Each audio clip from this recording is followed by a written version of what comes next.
Hey everyone, this is Tim from Your Six Studios. Today in this video I'm going to show you how to install the Gboard and select it on your Samsung phone. So you might like this keyboard a little bit more. We can just go to the Google Play Store. I don't think it comes on Samsung by default.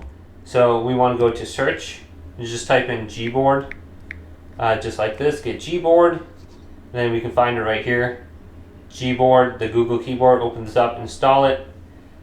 So once we have it on here, we have to select the input method. We want to switch from Samsung over to Gboard. And then we should have it on here. We can go to voice typing, we can turn it on. And now we can just open it up and see if it's switched over. So I really can't tell. If I go to this, I will know. Okay, so this is the Gboard.